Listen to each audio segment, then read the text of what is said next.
I once had someone comment that my Wayfarer Truant was that, quote, tricked out Wayfarer for cruising, which I took as quite the compliment. And I guess there's some truth to it. I've done quite a bit to my Wayfarer to make it what I think is the ultimate cruiser, at least for me. So I'm coming up on a 9-year anniversary with the boat just in a few weeks here. And I thought I would look back at all of the projects and maintenance I've had to do on the boat or have done on the boat. And while this is not a detailed expense overview, give you a general sense of what type of costs I have in the boat and what it cost me to sail. So, in the beginning, in 2015, my life was right again for a boat to be in it. My life had been without a boat for a while at this point. I eventually settled on a 1971 fiberglass Wayfarer. It's the Mark I model. And I found this up not too far from me on Lake Eustis here in Florida, and it was part of the Wayfarer racing fleet. I'd had pretty good sales. The trailer was a little old. The sole needed replacing. The mast tabernacle was very suspect, as was the stem head. But the basics of the boat seemed to be there, so I went ahead and purchased the boat and brought it on home.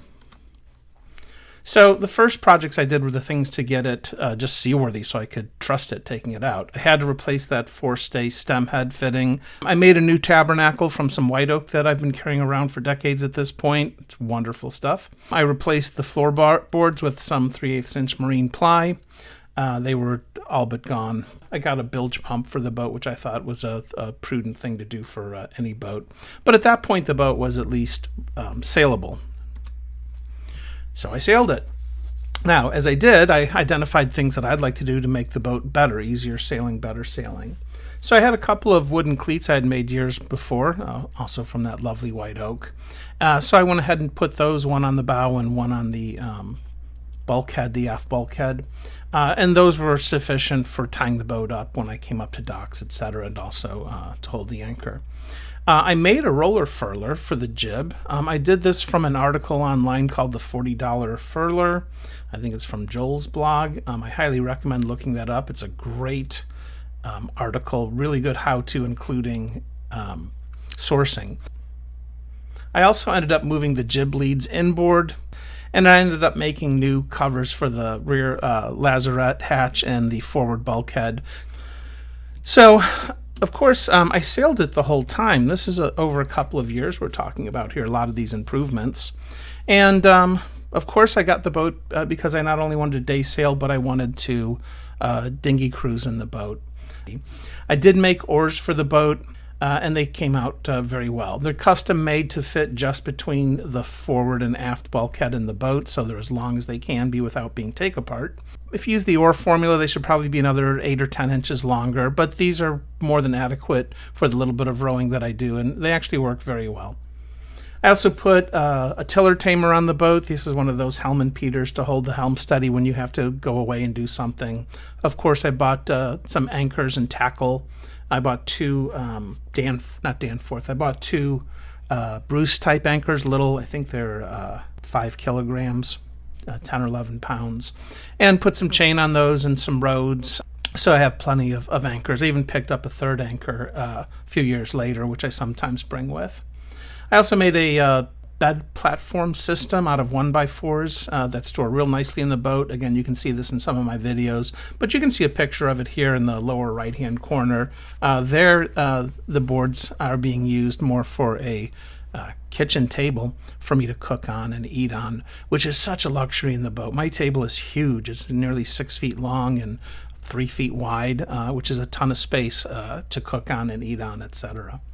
I also made the cockpit lockers. Again, there's a video just on this. They're in the upper right-hand corner there, just after they're finished before putting them in in the boat. And you can see them in the boat inside the tent picture, the second one on the right there. I did, of course, make a boat tent. That was a fun project also, and I love how my boat tent came out. I like it much better than a cabin. There is so much room in my tent when it's up. I also made a boat bucket head. I have a video on this. This is just a 5-gallon pail with what's called a gamma lid on the top, which is a lid that you can screw on that's airtight. So once I kind of had all of these projects underway, I had to keep it going along the way and after they're done. It is a 1971 boat. It has lots of miles on it, and I've put tons. I've put over 4,000 miles on the boat at this point. So, of course, there's going to be some maintenance. I did have some keel crack/leak issues in the boat right away. I think the trailer probably causes these more than running up on beaches. But I kind of discovered that the original layup, I found voids in a number of spots in the keel where I don't think the initial layup was that good. So I ended up grinding out quite a bit of the keel, especially the corners, and relaminating to make a stronger layup. And I'm glad that I did. I've had one or two problems, slow leaks that I've had to attend to over the years, but nothing major, and it only takes a day to essentially do a little grinding and reglassing to make it okay. I had to make a new rudder. The rudder head gave out on me after a couple of years. Again, it was old. I had the materials, so I made a nice new one. And I was glad that I did. Now, recently I had to replace the pintles and gudgeons. They literally just deteriorated and blew out after 50-some years of use. So I replaced them and beefed them up a little bit, so they'll go 60 years the next time. I replaced my shrouds and forestays with new wire. The old wire had some kinks and a number of broken strands, so I thought it was time to replace those. And it was cheaper to buy a bunch of wire, so I actually have enough left over to make at least one more shroud, maybe two. And I keep that with me along with a hand crimping device and some thimbles and the crimps. So if I needed to, I could make a new forestay or shroud on the fly on an island somewhere if I lost one, or if one of my cruising mates needed one. I have everything in the boat needed to do that. I did replace the centerboard. As I was servicing it a number of years ago, I noticed some crack kind of forming in the upper laminate, right where it kind of exits the boat.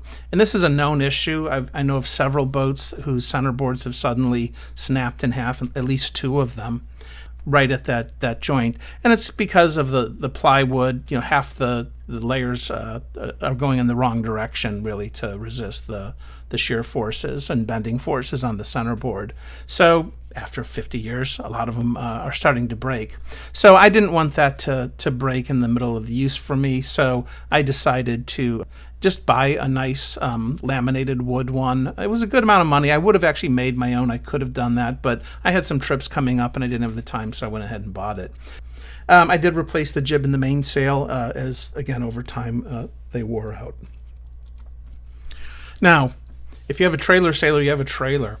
And, this is sort of the weak link in a lot of people's trailer sailing system, because we all want to sail. It's the boat we care about. But it's the trailer that's going to get you killed if you're not careful. I don't worry that much when I'm out on the water, even when the wind's up a little bit. I'm on edge. I'm paying attention. But I feel like I can usually handle what's going on up there. And if anything goes wrong, it won't be good, but you probably won't die, at least not immediately.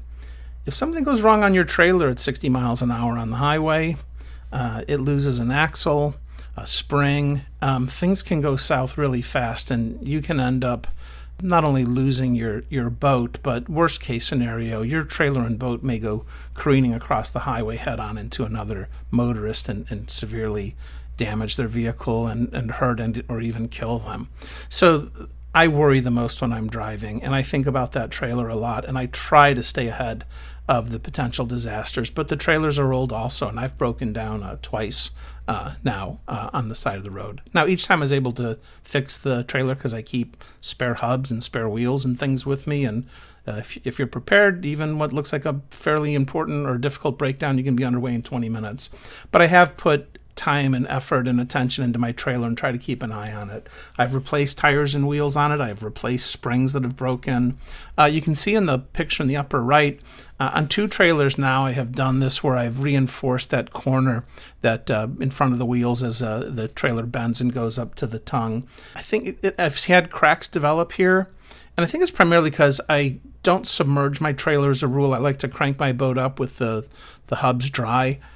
So that puts a little more weight on the back of the trailer. So I think that's what strains those and potentially breaks them. They shouldn't, and they probably wouldn't when they're new, but as they age and maybe weaken, they do. So I bring it to a welder, a fabricator near my house, and they're very good and have decent prices. And if you look at the work that they did here, they put angle iron on there all sides, and it's like a tank now. That's the strongest part of the trailer. So that gives me peace of mind when I do that. I have had to replace the hitch on the trailer, once, and replace the lights when I first got the boat, and one other time. So those are some of the projects and the maintenance that I've had to do to get the boat to the point where it is and where I can keep it going. And really, there's hardly anything else I want to do to the boat to make it more useful to me. I did have to buy some gear also. Again, this is not an exhaustive list, but these are the major things. I broke them up into categories. If I'm going to sleep on the boat, I needed an air mattress. I've gone through a couple. They get leaked sometimes, and I change my mind about what size I want. So I've gone through 2 or 3, but they last a number of years usually. And I like a nice thick air mattress because it's comfortable. Sleeping bag, pillow. I've got some no-see-um netting right away because I'm always terrified of being eaten by bugs all night long and having a miserable night. For cooking, eating, have a butane stove and, of course, fuel. I bought some couple of pots and a fry pan and utensils. I actually got those at like a Goodwill secondhand store. I think maybe I spent $20 on all of those. I did buy a pressure cooker a few years ago, and that's on my cooking video. You can see that, and I like it. I enjoy having a pressure cooker on board for some meals and for a saver of fuel. For water containers, I got these 2.5-gallon chlorine jugs from the local pool supply company. And at the time, they were only like $8 or something. They're probably 11 or 12 now. But they're fantastic. They're heavy duty. They're non-reactive because they hold chlorine. They have great secure spouts on the top because you don't want to spill chlorine. And they're also vented, so they pour nicely. And the size is great. I find a 5-gallon jug, and I do have a collapsible 5-gallon. It's very heavy to kind of move around and bulky. That's 40 pounds for a 5-gallon container. But the 2.5 are only, 20 pounds. So that's much easier to move. And they fit really nicely in little spaces between my lockers. If you look on my videos, you'll see that. Anyway, that's just a little hint if you're looking for a cheap source of good water containers. I also bought a nice cooler, a smaller one to fit in my boat, but bring food. In terms of electronics, I think I've gone through, I'm on my second radio now, second or third. I also have a number of those storage batteries, rechargeable, recharging things for the phone. They'll also recharge the VHF, the radio. I also have some portable LED cabin lights, just little, battery operated lamps. Usually 2 of them inside is more than enough light. I bought a manual air pump to pump up the mattress originally, but as the years went on, the little rechargeable electric ones got really good and cheap. So for like 20 or $25, got this great little rechargeable air pump. A couple miscellaneous things. I did buy a thermocell system. Also, I have a beach chair. I'm in the market for a new one now. The one that I paid $4 for at Goodwill is starting to fall apart after 9 years. So I think I got my money's worth out of it. So those are, again, some of the things I've had to do and buy to turn my boat into what I consider, if not the ultimate cruiser, just about the perfect cruiser for me and what I use it for. Now, I didn't do a detailed accounting, but I did do a conservative accounting. I estimated up on everything. All the costs from purchase date in 2015 to almost exactly 9 years later here in 2024. I think I paid $1,900 for the boat. In terms of the upgrades and ongoing maintenance, I went over all those projects, and I came up with about $5,000, including the replacing of sails and things like that. The cruising gear, I approximate that was about $1,000 that I spent on that. I threw in another $500 miscellaneous because there's always some little purchase here and there that you're making that doesn't show up on that list. So if you add all that up, I got $8,400. Again, to be conservative, I rounded that up to an even $9,000. And that's for 9 years. So that comes out to $1,000 a year. Now, I have to tell you, I've done this estimate a number of different times, a number of different ways from the first year that I got the boat. And I almost always come up with about $1,000 a year. So I think it's a pretty accurate figure for me. Now, in terms of what that breaks down to a daily basis, because I sail a lot, my sailing looks really cheap. I do sail about 50 days a year. So if you do the math, just for the sailing, it's about $20 a day, which is fantastic. Now, if you look at trips and you include gas and food and launching fees, etc., you're up to about $30, $35 a day. Anyway, there's my Wayfarer Truant and its evolution and how it came to be what it is, and about what it costs to sail. And I'll tell you, I'm having about the most fun per dollar almost anything I can do. Good luck to you. Hope to see you out on the water.